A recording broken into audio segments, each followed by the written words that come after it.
네, 뉴스 속 경제 이슈를 심층 분석하고 최신 고용 동향을 살피는 고용브리핑 365 시간입니다. 오늘은 이동훈 기자와 함께합니다. 안녕하세요. 네, 안녕하세요. 네, 자그마치 6년 만의 결론입니다. 대법원이 톨게이트 요금 수납원을 직접 고용해야 한다고 최종 판결했는데요. 어떤 내용인지 이슈픽에서 살펴봅니다. 네, 최종 판결까지 정말 오랜 시간이 흘렀는데요. 요금 수납원 측에서 근로자로서의 지위를 확인해달라고 법원에 청구를 한 내용이었잖아요. 그런데 벌써 6년이 지났어요. 네, 지난 29일에 그러니까 대법원은 톨게이트 요금 수납원이 도로공사를 상대로 근로자 지위 확인을 청구한 사건에서 공사가 요금 수납원들을 직접 고용할 의무가 있다고 판결을 했는데요. 요금 수납원들이 공사의 지시에 따라 업무를 수행했고 또 이들의 업무 처리 과정을 공사가 관리 감독한 점 등을 이유로 내린 결론이라고 합니다. 이 같은 결론은 요금 수납원 측이 2013년 소송을 제기한 지 6년 만에 내려진 것이라서 더욱 의미가 있는 결론이라고 볼 수 있습니다. 네, 정말 그런 것 같아요. 1, 2심 모두 승소 판결을 받고 대법원 원심 판결만을 기다리고 있었잖아요.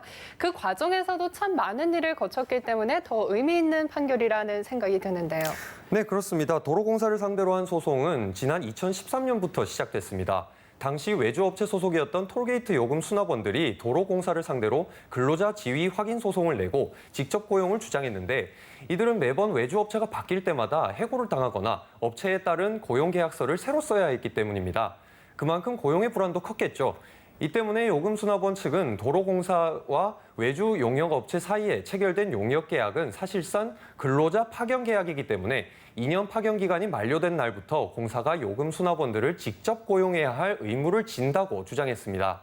그런데 반면 도로공사 측은 외주 용역업체가 독자적으로 노동자를 채용하고 이들이 운영하는 사업체 역시 독자적인 조직 체계를 갖추고 있다고 봐서 근로자 파견 계약이라고 볼 수 없다고 주장하며 노사 간의 팽팽한 줄다리기가 계속됐습니다.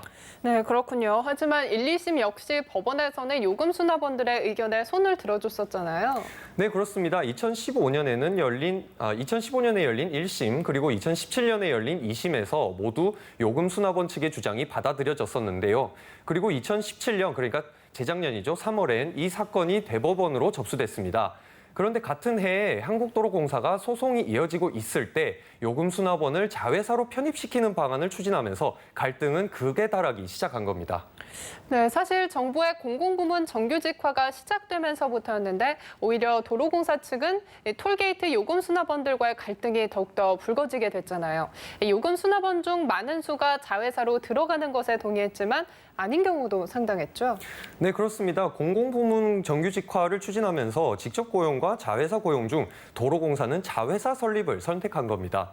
그래서 지난해부터 자회사 설립을 통한 요금 수납원 정규직 전환을 추진해 왔는데 이 과정에서 요금 수납원 6,500명 중 5,000명은 자회사로 가는 것을 동의를 했고 나머지 1,500명은 소송이 진행 중이기 때문에 자회사 전환을 받아들일 수 없다며 결국 계약 만료를 택했습니다. 이후 언론에서도 몇 차례 보도된 톨게이트 위에서 농성을 계속해왔던 겁니다. 네, 그런데 궁금한 점이 자회사로 가는 것에 굳이 반대를 했던 이유는 뭔가요? 네, 크게 두 가지로 볼 수 있는데 우선 하청업체에 있을 당시의 기억이 강합니다. 도로공사와 요금수납원 간 갈등은 사실 2000년 전후부터 시작됐습니다. 원래 요금 수납원들은 도로공사의 정규직이었는데 IMF, 그러니까 외환 위기 등 여러 이유로 인해서 용역업체로 소속이 달라지게 된 적도 있었는데 이후 요금 수납원 노조 측에 의하면 임금도 깎이고 고용 불안에까지 시달렸다고 합니다.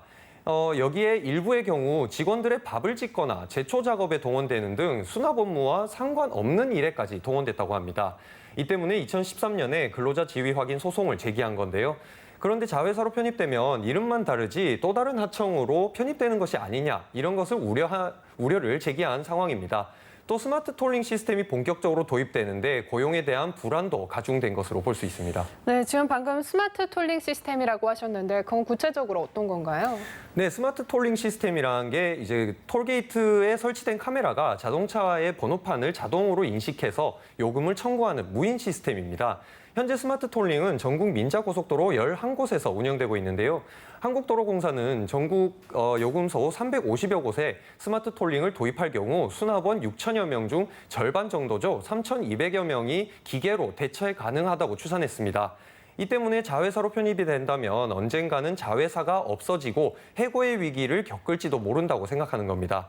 또 현재 수납원들의 평균 연령이 55살이기 때문에 자회사로 편입돼도 굳이 해고를 하지 않아도 정년이 되면 자연적으로 인원이 감축될 수 있다는 겁니다. 아, 그런 이유가 있었군요. 그렇다면 대법원 판결이 나오고 공사 측의 입장은 어떤가요? 네, 도로공사 측은 우선은 대법원 판결을 존중한다는 입장입니다. 하지만 수납 업무를 자회사에 넘긴 만큼 직접 고용은 하겠지만 수납 업무가 아닌 다른 업무로 전환시킬 가능성도 큰데요. 이 때문에 새로운 갈등이 불거질 수도 있는 상황입니다. 네, 참 안타까운 문제일 수밖에 없는데 조속한 해결책이 나오기를 바라겠습니다. 네, 다음은 이용한 경제용어만을 쏙쏙 골라 소개하는 뉴워드 시간이죠. 네, 오늘의 뉴워드는 고용 없는 성장입니다. 고용 없는 성장이란 전반적으로 국가 경제가 성장해서 생산이 늘어나는데 높은 성장률을 보임에도 고용률은 상대적으로 떨어지는 현상을 뜻합니다. 경제가 성장했는데 고용이 없다는 말 자체가 조금 모순된 말이죠. 하지만 최근 전 세계 곳곳에서는 이런 일이 실제로 벌어진다고 합니다. 경제학자들은 이러한 이유에 대해서 공장의 자동화, IT 산업의 발달, 그리고 제조업의 해외 공장 이전 등을 원인으로 들고 있습니다. 네, 경제가 성장하더라도 자동화를 늘리고 해외로 공장을 옮기면 그만큼 일자리가 없어지는 걸 텐데요. 더욱이 IT 산업이 급속히 성장하고 있기 때문에 요즘에는 이러한 경우가 더 많아지고 있는 것 같아요. 네, 그렇습니다. 한국은행이 발표한 지난해 고용 탄성치는 0.136이었는데요. 글로벌 금융위기 여파가 있었던 2009년 이후에 9년 만에 가장 낮은 수치를 기록한 겁니다.